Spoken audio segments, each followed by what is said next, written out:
Et yo tout le monde, c'est Hiro. On se retrouve aujourd'hui pour une nouvelle vidéo où je parlerai de 4 animés où le héros est surpuissant dès le début, ou si vous préférez, héros ultra cheaté. C'est déjà le 8ème épisode et à mon avis le dernier jusqu'à un certain temps. En effet, je n'en connais pas d'autres outre ceux-là, mais ça arrivera très vite grâce aux prochaines saisons qui en contiennent toujours beaucoup. Ne vous en faites pas. Comme d'habitude, si mes vidéos te plaisent, n'hésite pas à liker, commenter, partager et à t'abonner, ça me ferait plaisir et ça m'aiderait beaucoup. Sur ce, commençons.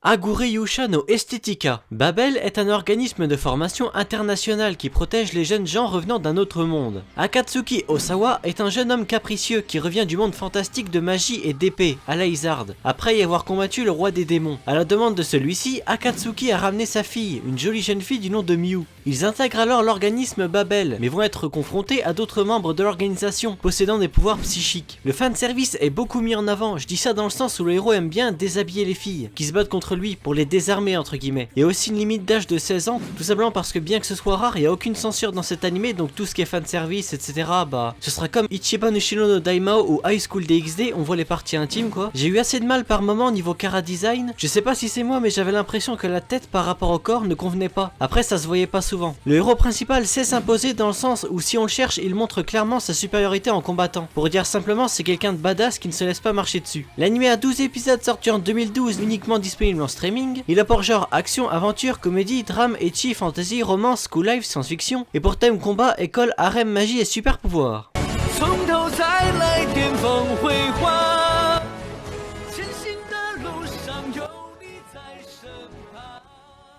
King's Avatar. Shiu est un joueur professionnel sur le jeu en ligne Glory, sur lequel il a 10 ans d'expérience. Il y est connu sous le nom de Yeshiu, un joueur légendaire ayant apporté la victoire à son club 3 fois consécutives. Cependant, il se voit exclu du club et est obligé de céder son compte à leur nouveau chef, Sun Xiang. Il décidera alors de recommencer à jouer depuis le début sur le 10ème serveur de Glory, après avoir été embauché dans un cybercafé. J'ai parlé de cet animé au tout début de la chaîne il y a maintenant 1 an et il va largement dans cette catégorie. Ce qui est incroyable avec cet animé, c'est qu'on voit le jeu auquel il joue comme si on regardait un animé normal.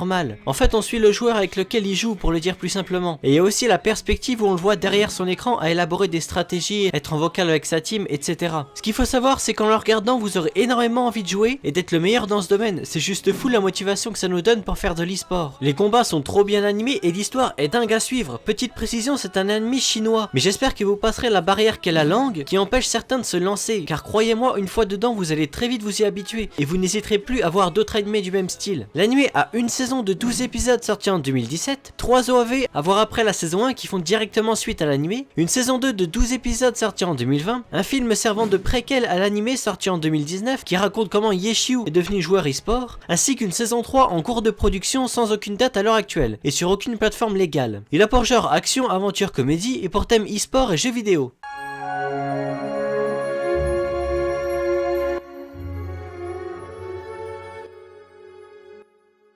Do You Love Your Mom? L'histoire se centre sur Osuki Masato, un jeune lycéen tout ce qu'il y a de plus ordinaire. Un jour, après avoir rempli un étrange sondage, il apprend qu'il est sélectionné pour tester un nouveau jeu vidéo en ligne très réaliste, permettant aux joueurs de rentrer dans ce jeu. Il s'agit d'une occasion en or pour Masato, ce dernier voulant s'éloigner de sa mère surprotectrice et ainsi devenir un homme. Malheureusement pour lui, sa mère fait aussi partie du projet et le rejoint donc dans ce fameux jeu vidéo. Pour ne rien arranger, Osuki Mamako, la mère de Masato, semble posséder de nombreuses capacités, la rendant beaucoup plus puissante que son fils. Ainsi débute cette aventure visant à découvrir les secrets entourant ce mystérieux jeu vidéo. Un animé qui n'a pas été beaucoup aimé, peut-être qu'aussi faire des scènes ecchi avec la mère de Masato alors qu'il est juste à côté est non seulement gênant mais également trop. Le personnage cheaté ne sera pas Masato mais sa mère justement, donc du coup en sachant qu'il est plus faible que sa mère ça va le dégoûter. Il y a des moments quand même vraiment drôles parce qu'à partir du moment où ta mère est dans un jeu avec toi, vous vous doutez qu'elle ne connaît rien à ce genre d'univers, du coup elle est complètement paumée et c'est quand même assez hilarant que ce soit elle la plus forte alors qu'elle est perdue. Ce sera finalement un peu elle la tête du groupe.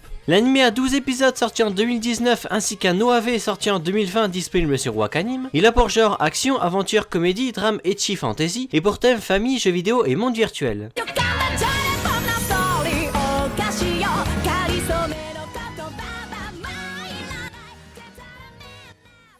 Lidale no Daichinite. Après qu'un terrible accident l'ait placé sur respirateur artificiel, le dernier vestige de liberté de Kaina Kagami se trouvait dans le VR MMORPG World of Lidale. Mais un jour, une coupure de courant frappe l'hôpital dans lequel elle est soignée et arrête ses appareils médicaux, ce qui provoque sa mort. La jeune fille se réveille toutefois dans l'univers de son jeu favori sous l'apparence de son avatar, Kaina. Bien décidée à profiter de sa liberté acquise dans cette nouvelle vie, elle décide de partir à la recherche d'autres joueurs dans le même cas qu'elle. Cependant, ce nouveau monde ne semble pas être tout à fait comme le Lidale dont elle se souvient. Un animé de cette saison super chill, je l'aime beaucoup. Contrairement à certains isekai, le mélange de comédie et d'action est vraiment bien mené. On y trouve aussi de l'originalité dans cet univers, mais je peux pas trop en dire malheureusement. Les expressions faciales ainsi que les personnalités des personnages entourant Kaina sont très drôles, on est obligé de rigoler à chaque épisode. On a aussi une intrigue pas extrêmement originale, mais il y a du nouveau dans ce qu'elle cherchera à accomplir. Cet animé c'est vraiment le moment détente de la semaine avec Slow Loop. Regardez-le, posez-vous tranquillement, vous allez trouver ça vraiment sympa. Il est en cours actuellement avec 12 épisodes de prévus sortant tous les mercredis à 16h15, disponible sur Crunchyroll. Il a pour genre action, aventure, drame, fantasy, shonen et pour thème autre monde, magie, monde virtuel et réincarnation. Le tome 1 est sorti en France chez Doki Doki le 2 février 2022, le tome 2 sortira le 2 mars 2022.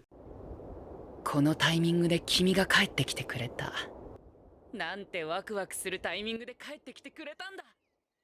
Kenja no Deshi. L'histoire nous entraîne dans le quotidien de Sakimori Kagami, un joueur du VR MMORPG nommé Ark Earth Online, où il y incarne l'un des 9 grands sages, le mage Dunbalf. Un soir, après que Kagami se soit endormi, il se réveille à l'intérieur du monde de son jeu. Cependant, il remarque que son personnage n'est pas son célèbre mage, mais une jolie jeune fille. Ainsi, il va décider de comprendre pourquoi il a été transféré dans ce monde, en se faisant passer pour l'élève de Dunbalf. L'anime est plutôt sympa, disons simplement que la plupart des monstres sont en 3D, je pense que vous voyez où je veux en venir. J'en suis pas vraiment fan, et les combats sont plutôt simplistes, comme la fille est ultra cheatée, quoique quelques-uns sont stylés. Mais même certaines de ses attaques sont en 3D, du style ses invocations. J'ai l'impression d'en voir partout, c'est redondant. Après au moins les personnages, outre les monstres, sont dessinés et pas en 3D, donc les moments chill sont plutôt cool. J'aime bien la nouvelle personnalité du héros, et pour une fois, il est pas tout seul enfermé dans le jeu vidéo. Il y a ses amis et ça c'est vraiment cool. Mais encore une fois, les combats laissent à désirer. Mais vous pouvez le regarder, il y a également un côté chill plutôt sympa. L'anime est en cours avec 12 épisodes de prévus sortant le mardi à 16h30 sur Wakanim. Il a pour genre action, aventure, comédie, trame, fantasy, et pour thème autre monde et gender bender.